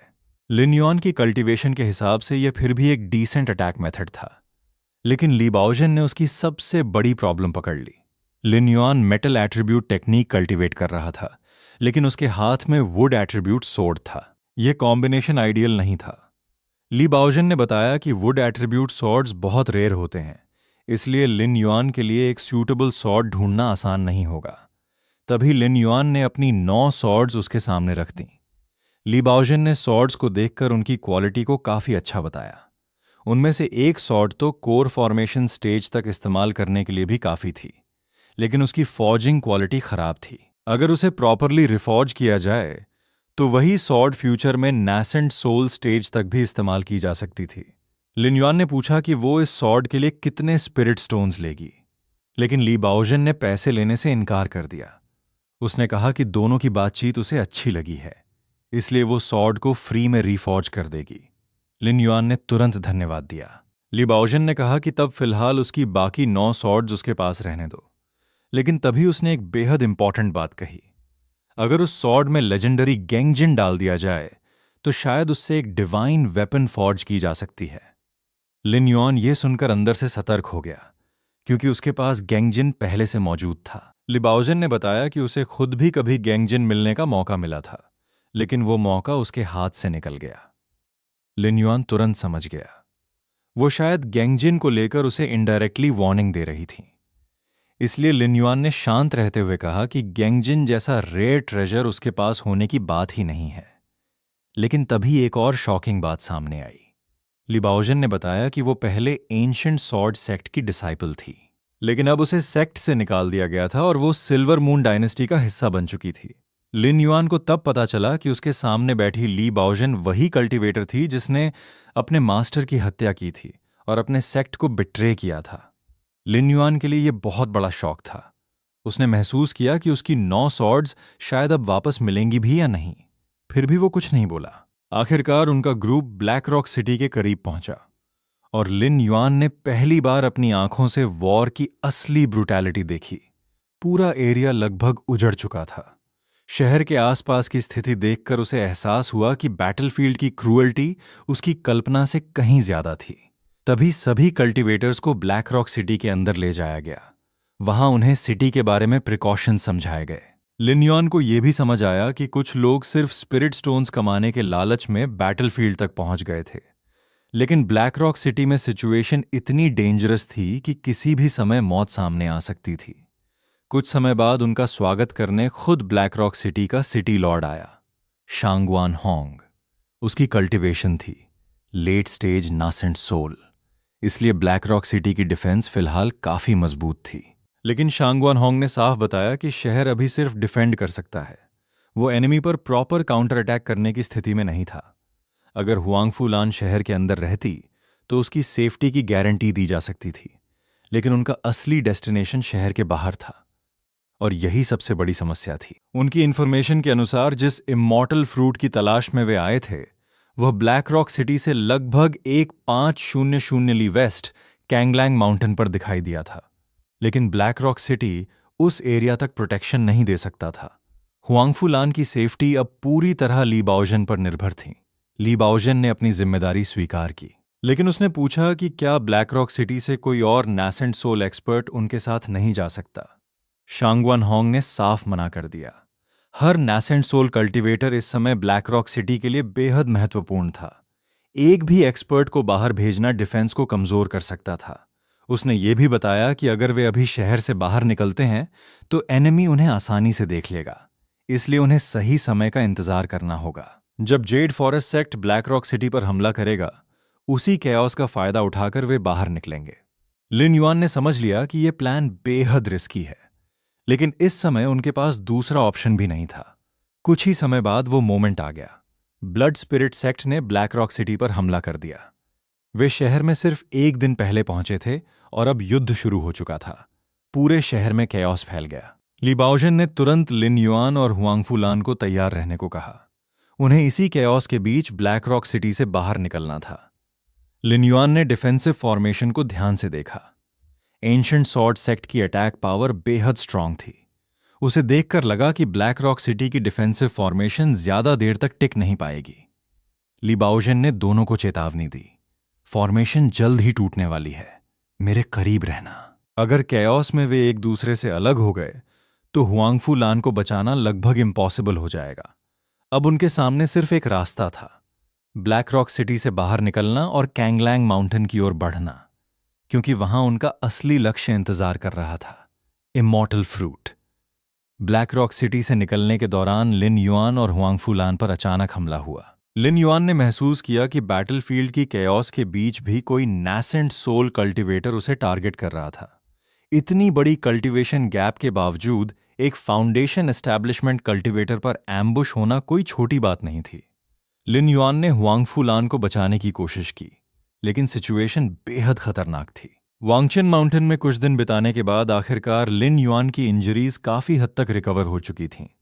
उसकी कल्टीवेशन अब मिड फाउंडेशन एस्टैब्लिशमेंट स्टेज तक वापस आ चुकी थी। उसी दौरान उसे पता चला कि यंग मास्टर छिन पिछले कुछ दिनों से वांगचेन माउंटेन आया ही नहीं था। सबसे बड़ी बात यह थी कि खिन फेंग अब कैंगलैंग माउंटेन चला गया था। वहां जाने के बाद उसे वापस आने में अभी काफी समय लग सकता था। यह खबर लिन युआन के लिए काफी फायदेमंद थी। अगर छिन फेंग यहां नहीं था तो कम से कम कुछ समय तक वांगचेन माउंटेन में रहने का खतरा कम हो गया था। लेकिन लिन युआन ने तुरंत एक और बात सोची। अगर उसकी इंजरीज अब मिड फाउंडेशन एस्टैब्लिशमेंट स्टेज तक रिकवर हो चुकी हैं तो शायद कैंगलैंग माउंटेन जाना ही बेहतर होगा। वहां जाकर वो चिन फेंग और उसके लोगों से भी बच सकता था और शायद कोई बड़ा अपॉर्चुनिटी भी हासिल कर सके। गैदरिंग में सभी लोग चिन फेंग के बारे में बातें कर रहे थे। तभी लिन युआन ने वहां से जाने का फैसला किया। लेकिन जैसे ही वो उठकर जाने लगा, ब्लैक माउंटेन ब्रदर्स ने उसे रोक दिया। उनका कहना था कि लिन युआन उन्हें देखकर बिना ड्रिंक किए कैसे जा सकता है। क्या वो उनका डिसरिस्पेक्ट कर रहा था? उन्होंने साफ कर दिया कि चिन फेंग यहां मौजूद न भी हो, फिर भी लिन युआन उनकी प्रोटेक्शन के अंदर था। लिन युआन ने उनके एटीट्यूड को देखकर समझ लिया कि ये दोनों अपनी ताकत को जरूरत से ज्यादा सीरियस ले रहे हैं। उन्होंने लिन युआन से अपॉलजी मांगने के साथ साथ 10 स्पिरिट स्टोन्स कॉम्पेंसेशन के तौर पर देने को कहा। लेकिन लिन युआन ने साफ जवाब दिया, वो उनसे अपॉलजी नहीं मांगेगा। यांग मुलिन ने भी लिन युआन को समझाने की कोशिश की कि चिन फेंग भले ही अभी कैंगलैंग माउंटेन गया हो, लेकिन वो वापस आएगा, इसलिए बेहतर होगा कि लिन युआन बात को यहीं खत्म कर दे। लेकिन लिन युआन इस बार पीछे हटने वाला नहीं था। ब्लैक विंड और ब्लैक अर्थ ने आखिरकार अटैक कर दिया, लेकिन अगले ही पल दोनों को एहसास हो गया कि उन्होंने गलत इंसान को प्रोवोक कर दिया है। लिन युआन ने अपनी असली कॉम्बैट स्ट्रेंथ दिखाई। कुछ ही समय में दोनों पूरी तरह उसके सामने पावरलेस हो गए। एक ने डरकर मर्सी मांगी। लिन युआन ने उससे सिर्फ एक सवाल पूछा, गलती किसकी थी? उसने तुरंत स्वीकार कर लिया कि गलती उसकी थी। अब लिन युआन को एक और बात जाननी थी, क्या ये लोग वास्तव में चिन फेंग को जानते थे? ब्लैक माउंटेन ब्रदर ने बताया कि उसका चिन फेंग से कोई खास रिलेशनशिप नहीं था। वह सिर्फ वांगचेन माउंटेन में चिन फेंग का गाइड था। अगर चिन फेंग उसे स्पिरिट स्टोन्स देता तो वह लोगों का पता नहीं बताता, लेकिन अगर चिन फेंग उसे पेमेंट नहीं देता तो वह उसे छिपे हुए कल्टीवेटर्स तक ले जाता और उन्हें गिरफ्तार करवाता। लिन युआन ने फिर पूछा, किन फेंग वांगचेन माउंटेन से कब गया था? उसे बताया गया कि किन फेंग लगभग 7 दिन पहले वहां से निकल चुका था और कैंगलैंग माउंटेन चला गया था। लिन युआन को जितनी इंफॉर्मेशन चाहिए थी वह उसे मिल चुकी थी। उसके लिए अब इस जगह पर ज्यादा देर रुकने की जरूरत नहीं थी। उसने उस आदमी को खत्म कर दिया। इसके बाद लिन युआन ने एक कल्टीवेटर से कैंगलैंग माउंटेन के बारे में जानकारी मांगी। उसे बताया गया कि कैंगलैंग माउंटेन यहां से लगभग 1000 माइल्स दूर है। लगभग 5000 साल पहले वहां एक बेहद पावरफुल फोर्स मौजूद थी, जिसकी स्ट्रेंथ आज के जेड फॉरेस्ट सेक्ट जैसी मानी जाती थी। लेकिन समय के साथ वहां के हाई लेवल कल्टीवेटर्स एक एक करके मर गए। नई जनरेशन में कोई पावरफुल कल्टीवेटर पैदा नहीं हुआ। धीरे धीरे वो फोर्स खत्म हो गई और अब वहां सिर्फ रूइंस बचे थे। लेकिन यही रूइंस कैंगलैंग माउंटेन को डेंजरस बनाते थे, क्योंकि पुराने पावरफुल कल्टीवेटर्स द्वारा छोड़ी गई बहुत सारी रेस्ट्रिक्शंस अभी भी वहां मौजूद थीं। कई ट्रेजर हंटर्स वहां जाकर अपनी जान गंवा चुके थे। इसी वजह से कैंगलैंग माउंटेन अब कल्टीवेशन वर्ल्ड में एक बेहद डेंजरस अपॉर्चुनिटी लैंड बन चुका था। लिन युआन ये सुनकर बिल्कुल पीछे नहीं हटा, बल्कि उसके लिए ये अच्छी खबर थी, क्योंकि जितनी डेंजरस जगह होगी उतने ही कम लोग वहां आसानी से पहुंच पाएंगे। और अगर उसकी तलाश में कोई वैल्यूबल ट्रेजर है तो शायद वो दूसरों से पहले उसे हासिल कर सके। लिन युआन ने पूछा कि वांगचेन माउंटेन से कैंगलैंग माउंटेन पहुंचने में कितना समय लगेगा। फाउंडेशन एस्टैब्लिशमेंट कल्टीवेटर की सामान्य स्पीड से वहां पहुंचने में 10 दिन से ज्यादा लग सकते थे। लिन युआन ने तुरंत फैसला कर लिया, अब वह वांगचेन माउंटेन में नहीं रहेगा, वह कैंगलैंग माउंटेन जाएगा। वहां रहना भी सेफ नहीं था और यहां रहकर किसी अपॉर्चुनिटी का इंतजार करना भी उसके लिए सही नहीं था। इसलिए उसने अपनी चीजें तैयार की और निकल पड़ा। कैंगलैंग माउंटेन पहुंचने के बाद लिन युआन ने देखा कि यह जगह उसकी कल्पना से भी ज्यादा विशाल थी। इतने बड़े माउंटेन रेंज में अगर चिन फेंग और बाकी कल्टीवेटर्स आधा महीना पहले भी पहुंच गए हों तो किसी एक चीज को ढूंढना नीडल इन अ हेस्टैक जैसा होगा। इसका मतलब लिन युआन के पास अभी भी अपॉर्चुनिटी थी, लेकिन उसने हवा में उड़कर सीधे माउंटेन के अंदर जाने के बजाय माउंटेन पाथ से जाने का फैसला किया। उसके लिए लो प्रोफाइल रहना ज्यादा सेफ था। इसी दौरान लिन युआन की मुलाकात कुछ कल्टीवेटर्स से हुई। उन्होंने भी कैंगलैंग माउंटेन में अपॉर्चुनिटी खोजने के लिए आने की बात कही। उनमें से एक ने लिन युआन को अपने साथ चलने का इनविटेशन दिया। उसका कहना था कि अकेले माउंटेन में जाना खतरनाक है, क्योंकि इस समय कैंगलैंग माउंटेन में कई आउटसाइडर्स आ चुके हैं। अगर अकेले किसी पावरफुल ग्रुप से सामना हो गया तो बचना मुश्किल होगा। उन्होंने बताया कि वे सभी हेवनली ब्लेड सेक्ट के डिसाइपल्स हैं। उनका ग्रुप कैंगलैंग माउंटेन एक्सप्लोर करने आया था। अगर लिन युआन उनके साथ चलेगा तो सभी एक दूसरे की मदद कर सकेंगे। उन्होंने यह भी कहा कि हेवनली ब्लेड सेक्ट इस इलाके की एक मेजर सेक्ट है। उनके साथ रहने पर आम कल्टीवेटर्स आसानी से लिन युआन को बुली नहीं कर पाएंगे। लिन युआन ने उनकी बात सुनी और इस ग्रुप के साथ चलने का फैसला किया। कम से कम फिलहाल ग्रुप के साथ रहना अकेले घूमने से ज्यादा सेफ था। लेकिन माउंटेन में आगे बढ़ते ही ग्रुप को एक स्ट्रेंज सिचुएशन दिखाई दी। वहां एक घायल कल्टीवेटर मिला। उसके शरीर पर किसी तरह का स्ट्रेंज मार्क था। पहले उन्हें लगा कि शायद किसी रिस्ट्रिक्शन की वजह से वो घायल हुआ है, लेकिन आसपास किसी रिस्ट्रिक्शन का रिकॉर्ड नहीं था। इसलिए उन्होंने अंदाजा लगाया कि शायद किसी डीमन बीस्ट ने उस पर हमला किया है। समस्या ये थी कि कैंगलैंग माउंटेन में डीमन बीस्ट होने की कोई जानकारी उन्हें नहीं थी। एक पॉसिबिलिटी ये थी कि ये नए डीमन बीस्ट्स हाल ही में इस इलाके में दिखाई दिए हों। लेकिन इससे पहले कि वे ज्यादा सोच पाते, उन्हें एक और खबर मिली। यूलिन सेक्ट भी इस इलाके में आ चुकी थी, और ये कोई छोटी सेक्ट नहीं थी। उसे एक मेजर सेक्ट माना जाता था। कुछ लोगों ने बताया कि यूलिन सेक्ट इस समय सिल्वर मून डायनेस्टी के खिलाफ एक्शन में भी शामिल है। इससे कैंगलैंग माउंटेन की सिचुएशन और भी कॉम्प्लिकेटेड हो गई, और लिन युआन ने समझ लिया कि यहां सिर्फ ट्रेजर हंटर्स ही मौजूद नहीं हैं, बड़ी बड़ी सेक्ट्स भी अपने लोगों को यहां भेज रही हैं। उसे अब और ज्यादा सावधानी से आगे बढ़ना था। कैंगलैंग माउंटेन में प्रवेश करने से पहले हेवनली ब्लेड सेक्ट के डिसाइपल्स ने लिन युआन को साफ चेतावनी दी कि आगे बढ़ते समय स्पिरिट टेमिंग सेक्ट के लोगों से किसी भी तरह का कॉन्फ्लिक्ट नहीं होना चाहिए, क्योंकि कैंगलैंग माउंटेन का हर रास्ता ट्रैप्स और एंशिएंट रिस्ट्रिक्शन से भरा हुआ था। लिन युआन ने भी समझ लिया कि यहां एक छोटी सी गलती जानलेवा हो सकती है। आखिरकार उन्हें कैंगलैंग माउंटेन का एंट्रेंस मिल गया, लेकिन अंदर जाने के बाद लिन युआन ने देखा कि यह जगह इतनी विशाल थी कि सबका साथ रहना जरूरी नहीं लगता था। उसने सुझाव दिया कि शायद उन्हें अलग अलग होकर सर्च करना चाहिए, लेकिन सीनियर ब्रदर बाई ने तुरंत मना कर दिया। उसके मुताबिक कैंगलैंग माउंटेन में डेंजर इतना ज्यादा था कि अकेले जाना लगभग सुसाइड के बराबर था। ऊपर से इस समय बहुत सारे आउटसाइडर्स भी माउंटेन में मौजूद थे। अगर किसी पावरफुल ग्रुप से अकेले सामना हो जाता तो उनमें से कोई भी उसका सामना नहीं कर पाता। लिन युआन ने उसकी बात मान ली। वो समझ गया कि फिलहाल ग्रुप के साथ रहना ही बेहतर होगा। कुछ समय तक सर्च करने के बाद उन्हें एहसास हुआ कि माउंटेन के जिन हिस्सों को पहले ही कई बार एक्सप्लोर किया जा चुका था, वहां शायद अब कोई वैल्यूएबल मेडिसिन या ट्रेजर बचा ही नहीं था। तभी उन्होंने सॉर्ड पेविलियन की तरफ जाने का फैसला किया। वहां एक बेहद प्रसिद्ध सॉर्ड स्टेल मौजूद थी। कहा जाता था कि कैंगलैंग माउंटेन के पुराने डिसाइपल्स इसी सॉर्ड स्टेल के सामने सॉर्ड्समैनशिप कॉम्प्रिहेंड करते थे। उसके अंदर इतनी पावरफुल सॉर्ड इंटेंट मौजूद थी कि अगर कोई कल्टीवेटर उसका थोड़ा सा भी हिस्सा कॉम्प्रिहेंड कर ले तो वो टेक्निक उसकी पूरी जिंदगी के लिए काफी हो सकती थी। लेजेंड के मुताबिक किसी कल्टीवेटर ने इसी सॉर्ड स्टेल को देखकर एक सुप्रीम सॉर्ड टेक्निक कॉम्प्रिहेंड कर ली थी, और उसके बाद उसकी स्ट्रेंथ पूरी तरह बदल गई थी। लेकिन अभी तक किसी ने उस लेजेंड को अपनी आंखों से सच होते नहीं देखा था। जब लिन युआन और बाकी लोग सॉर्ड स्टेल के पास पहुंचे तो वहां की हजारों साल पुरानी सॉर्ड इंटेंट ने सभी को शॉक कर दिया। वो सॉर्ड इंटेंट इतने लंबे समय बाद भी कमजोर नहीं हुई थी। तभी एक ग्रुप वहां पहुंचा। उन्होंने बताया कि उनका यंग मास्टर इस समय सॉर्ड स्टील को कॉम्प्रिहेंड कर रहा है, इसलिए किसी को भी उसे डिस्टर्ब करने की अनुमति नहीं थी। अगर किसी ने पास आने की कोशिश की तो वे उसे मार डालेंगे। हेवनली ब्लेड सेक्ट के बाई चेन ने उन्हें रोकने की कोशिश की। उसने बताया कि वो हेवनली ब्लेड सेक्ट से है और उसके मास्टर शुए टियांडाओ हैं। उसने सिर्फ सॉर्ड स्टेल के पीछे से ऑब्जर्व करने की परमिशन मांगी, लेकिन सामने वाले ने उसे सीधे वहां से चले जाने को कहा।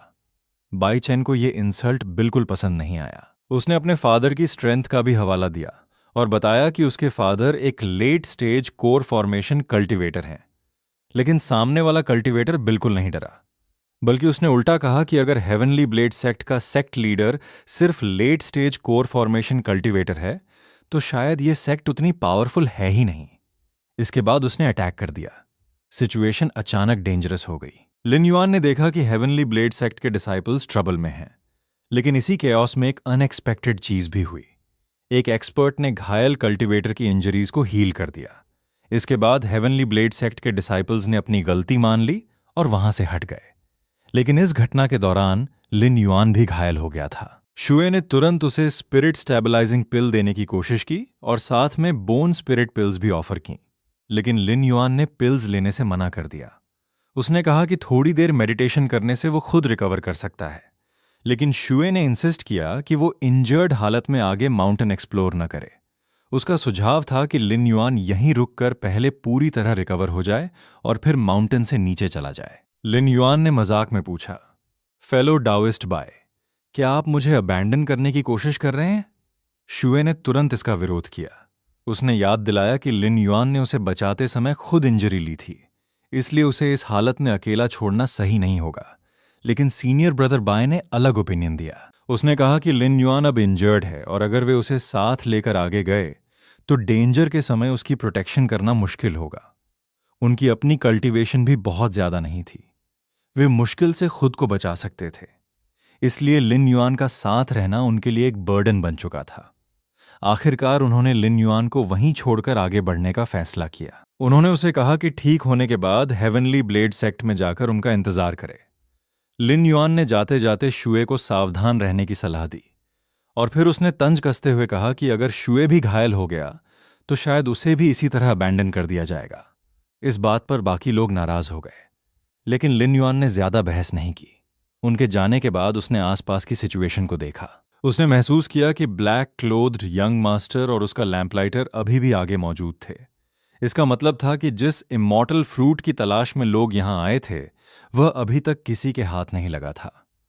लिन युआन ने सोचा कि अगर इन लोगों से छुटकारा मिल जाए तो उसके लिए आगे का रास्ता और आसान हो सकता है। तभी उसकी नज़र सॉर्ड स्टील पर पड़ी। उसने महसूस किया कि यहां की सॉर्ड इंटेंट असाधारण रूप से पावरफुल थी, इतनी पावरफुल कि इसे देखकर अंदाजा लगाना मुश्किल था कि इसे छोड़ने वाला कल्टीवेटर आखिर किस लेवल पर रहा होगा। लिन युआन ने सॉर्ड इंटेंट को कॉम्प्रिहेंड करने की कोशिश की, लेकिन वो उसे कॉम्प्रिहेंड नहीं कर पाया। इसके बाद उसने एक और महत्वपूर्ण बात नोटिस की। ये सॉर्ड इंटेंट शायद हुआंगफू लान नाम की उस लड़की द्वारा छोड़ी गई थी। सॉर्ड स्टेल पर सॉर्ड इंटेंट इतनी पावरफुल थी कि उसे सीधे कार्व करना भी संभव नहीं था। इसीलिए सॉर्ड की का एक हिस्सा जमीन पर कार्व किया गया था। लिन युआन ने वहां नए सॉर्ड की रेमनेंट्स भी महसूस किए। इससे उसे लगा कि शायद एंशिएंट सॉर्ड सेक्ट का कोई डिसाइपल यहां आया था, या फिर यह सॉर्ड की सीनियर ली बाओजन द्वारा छोड़ा गया हो सकता था। लेकिन लिन युआन को ज्यादा देर तक वहां रुकना ठीक नहीं लगा। उसे पता था कि बाकी लोग बैक माउंटेन की तरफ जा चुके हैं और अगर वहां उसका सामना किन फेंग से हो गया तो परेशानी बढ़ सकती थी, क्योंकि किन फेंग का जायंट स्नेक अभी भी लिन युआन के स्टोरेज बैग में मौजूद था। इसी दौरान लिन युआन एक स्ट्रेंज इल्यूजन में फंस गया। उसे महसूस हुआ कि यह किसी स्पेशल इल्यूजन फॉर्मेशन जैसा था, लेकिन उसकी डिवाइन सेंस अब इतनी पावरफुल थी कि इस इल्यूजन को उसके लिए पूरी तरह उसे ब्लॉक करना आसान नहीं था। अचानक लिन युआन को एहसास हुआ कि सामने जो चीज थी वो सिर्फ इल्यूजन नहीं थी, वो एक रियल शैडो पपेट था। उस शैडो पपेट से निकलने वाली कोल्ड ऑरा पहले से भी ज्यादा पावरफुल हो चुकी थी। लिन युआन ने यह भी महसूस किया कि ये ईवल स्पिरिट किसी तरह की नरिशमेंट प्राप्त कर रही थी। तभी उसे समझ आया कि माउंटेन का पिछला रास्ता शायद जानबूझकर आउटसाइडर्स को रोकने के लिए बनाया गया था। आगे से पावरफुल बैटल की आवाजें आ रही थीं। वहां मौजूद टेक्निक्स देखकर लिन युआन ने अनुमान लगाया कि लड़ने वाले कल्टीवेटर्स में कोर फॉर्मेशन और उससे भी हायर लेवल एक्सपर्ट्स शामिल थे। और उस सॉर्ड एनर्जी को महसूस करते ही उसे सीनियर ली बाओजन की सॉर्ड इंटेंट याद आ गई। इसका मतलब था कि ऊपर कोई बड़ा बैटल चल रहा था। लिन युआन ने आगे बढ़कर सिचुएशन को देखा। वहां ली यूरू, जो एंशिएंट सॉर्ड सेक्ट के सेक्ट मास्टर की बेटी थी, मौजूद थी। उसके सामने ब्लैक क्लोथ्ड यंग मैन भी था। वो बोरियल फ्लावर पेविलियन का यंग मास्टर हुआ बुयू था। बैटल के दौरान हुआ बुयू ने किसी छोटी लड़की को पकड़ने के लिए अपनी चालें चल रखी थीं। उधर एक फियर्स फीमेल कल्टीवेटर लगातार प्रेशर बना रही थी। स्थिति देखकर हुआ बुयू ने अपनी ताकत दिखाई और उसे प्रोवोक करने की कोशिश की, लेकिन तभी लिन युआन ने सिचुएशन में हस्तक्षेप किया। उसने सामने वाले कल्टीवेटर को रोकते हुए कहा कि वो किसी पर इस तरह हाथ क्यों उठा रहा है। हुआ बुयू ने अपना परिचय दिया। वो बोरियल फ्लावर पेविलियन का यंग मास्टर था। उसे लगा कि अपनी आइडेंटिटी बताने के बाद लिन युआन उसे छूने की हिम्मत नहीं करेगा। लेकिन लिन युआन उसकी स्टेटस से डरने वाला नहीं था। हुआ बुयू ने एंशिएंट सॉर्ड सेक्ट का नाम सुनकर भी प्रेशर बनाने की कोशिश की, लेकिन लिन युआन ने साफ कर दिया कि वो एंशिएंट सॉर्ड सेक्ट का साथ देना ज्यादा पसंद करेगा। इसी दौरान लिन युआन की नजर एक चमकती हुई वाइन पर पड़ी। वो ऑर्डिनरी ऑब्जेक्ट नहीं लग रही थी। जिस कल्टीवेटर को लिन युआन ने बचाया था, उसने भी अपनी ग्रैटिट्यूड व्यक्त की। उसने बताया कि वो एंशिएंट सॉर्ड सेक्ट की डिसाइपल है और सीनियर सिस्टर ली से पहले मिल चुकी है। लेकिन तभी सिचुएशन फिर बदल गई। एक तरफ से हुआ बुयू को लेकर वार्निंग दी गई। पता चला कि वो ग्रैनी होंगहुआ का ग्रैंडसन है और बूरियल फ्लावर वैली का यंग मास्टर है। अगर उसे मार दिया गया तो ग्रैनी होंगहुआ निश्चित रूप से रिवेंज लेने आएगी। और ग्रैनी होंगहुआ कोई साधारण कल्टीवेटर नहीं थी। वो एक पावरफुल डीमोनिक कल्टीवेटर थी, जिससे एंशिएंट सॉर्ड सेक्ट भी सीधे कॉन्फ्लिक्ट नहीं करना चाहता था। क्योंकि अगर ऐसा रोग कल्टीवेटर बिना किसी रिस्ट्रिक्शन के पूरी ताकत से लड़ने लगे तो दोनों साइड्स को भारी नुकसान हो सकता था। लेकिन इसके बावजूद हुआ बुयू को रोकना आसान नहीं था। तभी आदेश दिया गया, ब्लैक कर्टन, किल हिम। और लिन युआन समझ गया कि अब यह कन्फ्रंटेशन खत्म नहीं होने वाला।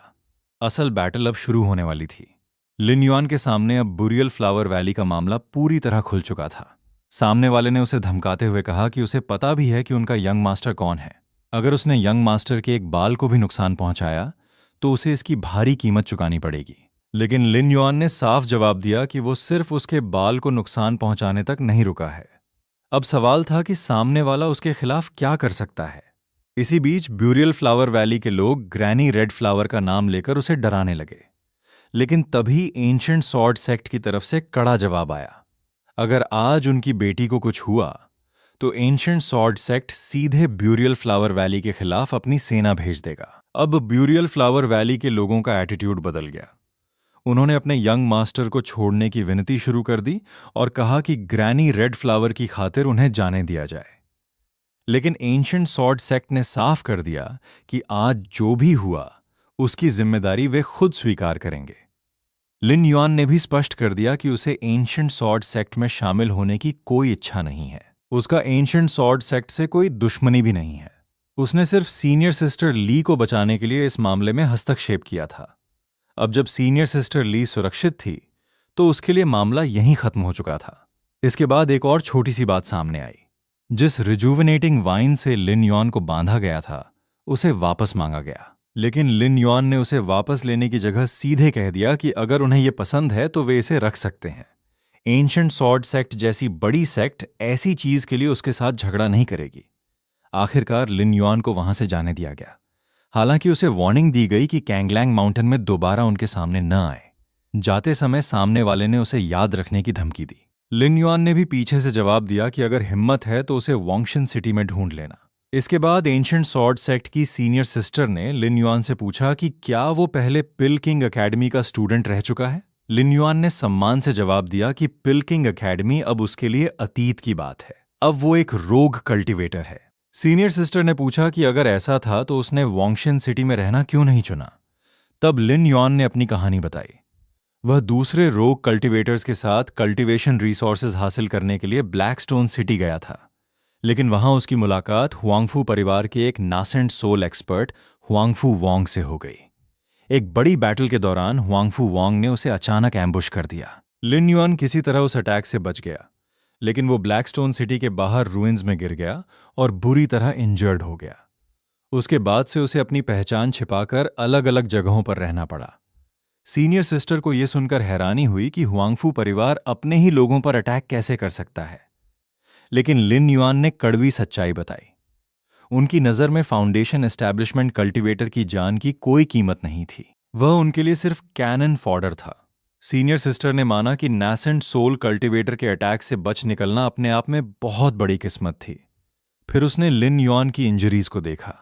इतने लंबे समय से रिकवर करने के बाद भी उसकी इंजरीज पूरी तरह ठीक नहीं हुई थीं। इसी दौरान लिन युआन ने उसकी मदर की हालत भी देखी। उसकी cultivation late stage foundation establishment से गिर चुकी थी और उसके शरीर के अंदर अभी भी रेजिजुअल यिन एनर्जी मौजूद थी। लिन युआन ने बताया कि इंजरीज काफी सीरियस हैं। वह सिर्फ उस यिन एनर्जी को हटाने में मदद कर सकता है, बाकी इंजरीज को नेचुरली रिकवर करना पड़ेगा। सीनियर सिस्टर ने लिन युआन को धन्यवाद दिया। इसके बाद उसने पूछा कि वह कैंगलैंग माउंटेन तक कैसे पहुंचा। लिन युआन ने बताया कि रास्ते में उसकी मुलाकात हेवनली ब्लेड सेक्ट के कुछ कल्टीवेटर से हुई थी और वो उनके साथ अपॉर्चुनिटीज की तलाश में यहां आया था। लेकिन सॉर्ड स्टेल के पास उसकी मुलाकात बरियल फ्लावर पेविलियन के यंग मास्टर से हो गई। वहीं बैटल के दौरान वो उस बीस्ट बोन वाले कल्टीवेटर से घायल हुआ था। ये सुनकर सीनियर सिस्टर ने लिन युआन को उनके साथ चलने का प्रस्ताव दिया। उन्होंने कहा कि कैंगलैंग माउंटेन में अभी बहुत सारी अपॉर्चुनिटीज बाकी हैं। लिन युआन के लिए यह परफेक्ट था। अगर वो एंशिएंट सॉर्ड सेक्ट के साथ रहेगा तो कम से कम दूसरे सेक्ट्स के लोगों से अचानक भिड़ने का खतरा कम होगा। इसलिए उसने उनका ऑफर स्वीकार कर लिया। वे सभी आगे बढ़ने लगे, लेकिन कुछ ही समय बाद उन्हें पता चला कि आगे कुछ लोग पहले ही पहुंच चुके हैं। अगर वे उनसे पहले अपॉर्चुनिटी हासिल कर लेते तो उनका यहां आना बेकार हो जाता। इसलिए सभी ने अपनी स्पीड बढ़ा दी। सीनियर सिस्टर ने भी कहा कि हुआ बुयू ने पहले इतना समय बर्बाद कर दिया था, इसलिए अब और डिले नहीं किया जा सकता। आगे बढ़ते हुए उन्हें एक स्ट्रेंज जगह मिली। लिन युआन ने तुरंत पहचान लिया कि यह कोई ऑर्डिनरी इल्यूजन नहीं था। यह शायद कैंगलैंग माउंटेन के पुराने डिसाइपल्स द्वारा छोड़ा गया एक टेस्ट था। हजारों साल बीतने के बावजूद यह टेस्ट अभी भी काम कर रहा था। हालांकि लिन युआन के अनुमान के अनुसार इसकी पावर पहले जैसी नहीं रही होगी। फिर सीनियर सिस्टर ने एक ट्रेजर निकाला, नॉर्दर्न कोल्ड पर्ल। यह पर्ल आसपास की टेरिफाइंग फ्लेम से प्रोटेक्शन दे सकता था। लेकिन प्रॉब्लम यह थी कि उनके पास सिर्फ एक नॉर्दर्न कोल्ड पर्ल था। इसलिए सीनियर सिस्टर ने पूछा कि क्या लिन युआन के पास कोई ऐसा मैजिक आर्टिफैक्ट है जो फ्लेम से बचा सके। लिन युआन ने अपना इक्विपमेंट दिखाया। उसके फायर वार्डिंग एबिलिटी को देखकर सीनियर सिस्टर भी इंप्रेस्ड हो गई। ये आउटफिट फ्लेम्स को रेजिस्ट करने में बेहद इफेक्टिव था। इसी दौरान उन्हें आगे एक हिडन वर्ल्ड दिखाई दिया। वहां कुछ लोग भी मौजूद थे। सीनियर सिस्टर ने लिन युआन को अपने पीछे रहने को कहा और दोनों आगे बढ़े। लेकिन जैसे ही वे आगे पहुंचे, लिन युआन ने एक परिचित चेहरा देखा। लिंग रैन अभी भी जिंदा था।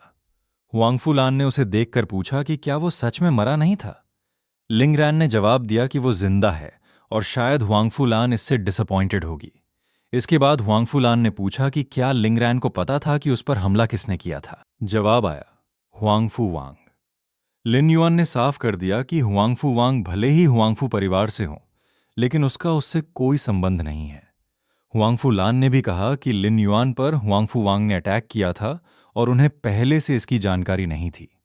लेकिन तभी सिचुएशन फिर से बदल गई, क्योंकि किन फेंग भी वहां पहुंच चुका था।